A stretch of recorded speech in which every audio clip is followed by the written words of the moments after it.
Hey guys, Outdoor Prepper, and I want to welcome you back to the channel. We've got something different today on the channel. This is a little bit of an EDC light. This is the OLight. This is a AAA cell flashlight. This is the i3T EOS from OLight. I recently picked this light up and I've been trying it out. Let's get a little bit of a zoom so you can kind of see what's going on here.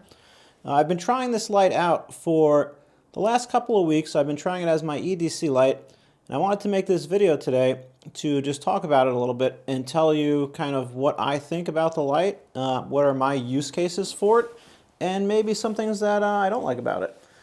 So without further ado, let's just jump right in. This light cost about $20. I think I bought it on Amazon. Let's get a quick measurement just so you can see lengthwise of what we're looking at here. This is about 3.5 inches long, and it's about a half an inch thick. So I bought this light as an EDC light. A little bit about myself. In my everyday travels, when I'm going to work, I have to take a car ride from a parking garage. I have to get on a train. I commute into New York City. And then I have to get on a subway. And then I also take an elevator. So there are ample opportunities for me to be in total darkness where I may need a flashlight. Any step along the way, the train could get stuck in a tunnel, the subway could get stuck in a tunnel, the elevator could get stuck, the parking garage could have an issue, and I'm going to have to rely upon a flashlight. So I gave this a try. The way it works, very simple. There's a little button back here. One click puts it on low, and low on this flashlight is 5 lumens, and it can run for 16 hours. Another click turns it off. Another click turns it on to high. High on this flashlight is 180 lumens, and the runtime, this is kind of where I have a problem. The runtime is 21 minutes. That's pretty short. I have to be honest, for an EDC light, 21 minutes is not a long time. If I'm stuck in a subway in Manhattan, or if I'm stuck on a train, or if I'm stuck in an elevator, presumably it's going to be more than 21 minutes. And while low has a 16-hour runtime, let's be honest, 5 lumens is not going to do very much for me in a subway tunnel in Manhattan or in a Park Avenue tunnel, coming in on a train. In an elevator, sure, that might be okay. Parking garage, I'm not so sure. But subway tunnel, train tunnel, 21 minutes of light, that's not really acceptable. So again, for my use case, the verdict is still out. I think I'm going to carry this light until the battery dies so I can get some real world usage out of it before I determine whether I like this as an EDC or not. Some of the things I do like about this light, I like the clip. The clip is really nice. It's a really deep carry, concealed clip. It's actually really tight on here. It does not move easily. I like the size. I like the color. This is Desert Tan. The size is really nice. If you compare it to, here's a 2 AAA mag light. That's a pretty well-known light. So if you look at it size-wise, a 2 AAA, this is a 1 AAA OLight. It's fairly similar in size in terms of the width. The length, obviously this is 1 AAA, this is 2, so you can see the difference. And then here is another well-known light just for size comparison. This is a 2 AA mag light. Let me just zoom so you can see this. This is a 2 AA mag light, a 2 AAA mag light, a 1 AAA OLight. So size-wise, this is kind of perfect, the OLight. It fits in my pocket really well. I like the color, like I said. The clip is really good. I would say this clip is definitely better than the Maglite clip. Let's talk about the packaging. So it showed up in a pretty decent package. I was pleased with it. The battery came in it already. There was a little spacer right here at the tip of the battery. Obviously it's a no-name battery, something made in China.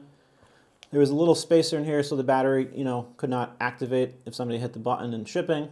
I took that spacer out, I put the tail cap back on, and then I encountered my first problem. I was almost unable to push this button. It was literally like stuck. I had to take the light and put it upside down and really press hard to kind of break that button free, which I have to be honest, it kind of did not leave a good taste in my mouth. If I'm buying a brand new light, I kind of expect it to work right away without me having to forcefully push it down. But you know what? There's flukes in everything. Sometimes you get a lemon. The light actually does work, so I'm I'm going to discount that and kind of ignore it. If I buy another one though and it has the same problem, then there might be a little bit more to it. So other than that, the light has been okay. The push button itself works really well. It does sound a little, I don't know, tinny, a little cheap. But again, it works. I cannot complain about the light at the moment because it does work. The spring on here, pretty decent spring. Again, does not look as nice as the springs on some other lights, whether it's a Surefire, a Nikkor, even the mag lights. But the light works, so I really can't complain about it at the moment.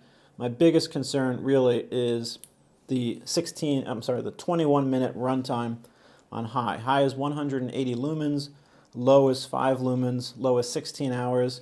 As you can see, maybe you can see here on the camera, this is low. Let's just compare it to this 2 AAA mag light is 100 lumen. So obviously it's difficult to compare 5 lumens to 100, but just so you could see, let's go to 180 lumens. Mag light's right here, OLight's right here. On the camera, they're pretty similar. In real life, I'll tell you, they're also pretty similar, although the OLight is a little bit brighter.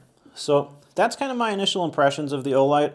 I do not dislike it. I'm going to continue to carry it for about probably a month, 2 months.